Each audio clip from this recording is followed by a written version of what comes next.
ઓમ શ્રી પરમાત્મને નમઃ. શ્રીમદ્ભગવદ્ગીતા અથાષ્ટાદશોऽધ્યાયः.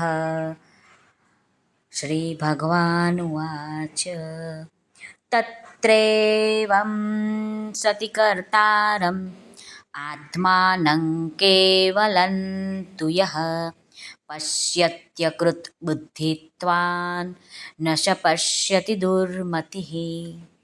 શ્રી ભગવાન અર્જુનને કહે છે, પરંતુ આમ છતાં પણ જે માણસ અશુદ્ધ બુદ્ધિનો હોવાને કારણે કર્મોમાં થવામાં કેવળ અર્થાત શુદ્ધરૂપ આત્માને જ કરતા સમજે છે, એ મલિન બુદ્ધિનો અજ્ઞાની ખરું જાણતો જ નથી.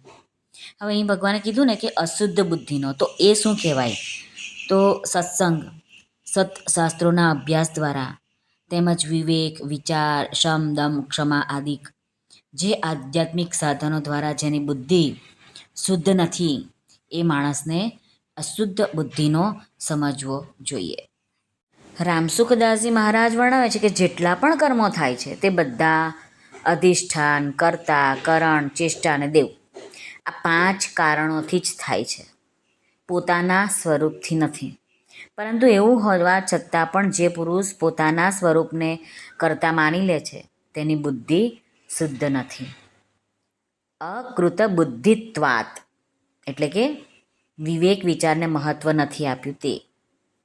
અહીં ભગવાને દુર્મતિ કીધું છે. દુર્મતિ એટલે કે જેમને કશી ખબર નથી પડતી. બુદ્ધિને શુદ્ધ ન કરવાથી એટલે કે બુદ્ધિમાં વિવેક જાગૃત ન થવાથી જ તે બુદ્ધિને દુર્મતિ કહેવાશે.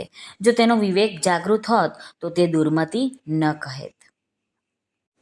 મહારાજ કહે છે કે જેણે બુદ્ધિને શુદ્ધ નથી કરી તે દુર્મતિ જ પોતાને કર્તા માની લે છે, જ્યારે શુદ્ધ આત્મામાં કર્તૃત્વ જ હોતું નથી.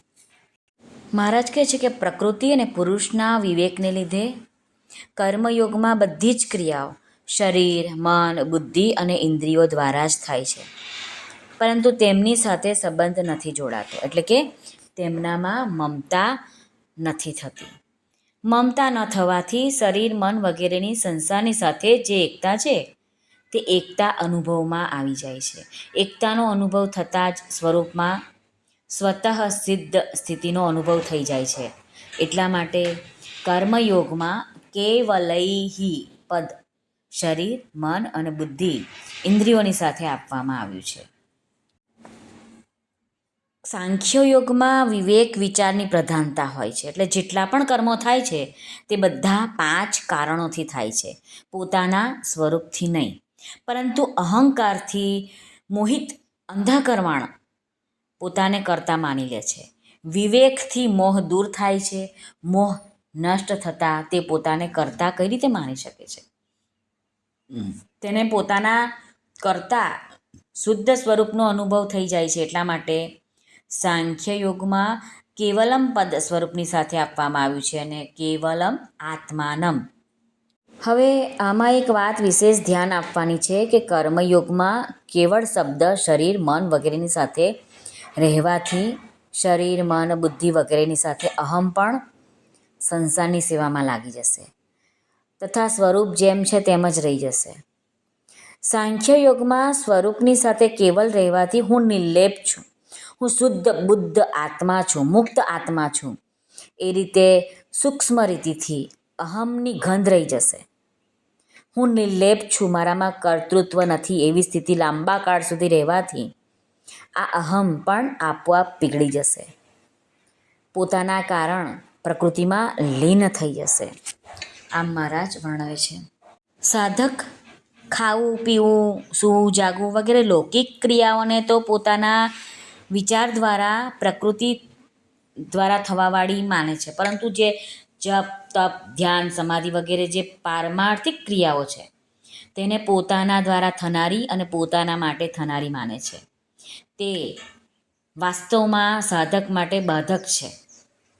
માટે મહારાજ કહે છે કે સાધકે પારમાર્થિક ક્રિયાઓનો ત્યાગ તો ન કરવો, પરંતુ ક્રિયાઓમાં પોતાને કર્તા માનવો જોઈએ નહીં અને તેમને પોતાના દ્વારા થયેલી અથવા પોતાના માટે ન માને. એ ક્રિયા ચાહે લૌકિક હોય કે પછી પારમાર્થિક હોય, તે બધાનું મહત્ત્વ વાસ્તવમાં જડતાનું જ છે.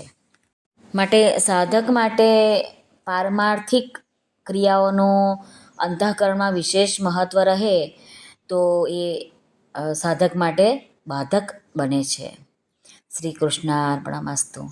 સર્વને ભાવથી જય શ્રી કૃષ્ણ. રાધે રાધે. હરિઓમ તત્સત. જય ગુરુદેવ દત્ત. જય સ્વામિનારાયણ. જય માતાજી. નમઃ પાર્વતી પતે. હર હર મહાદેવ. હર સિદ્ધેશ્વર મહાદેવની જય. આજના આનંદની જય. સર્વનું કલ્યાણ થાઓ, સર્વનું કલ્યાણ થાઓ, સર્વનું કલ્યાણ થાઓ.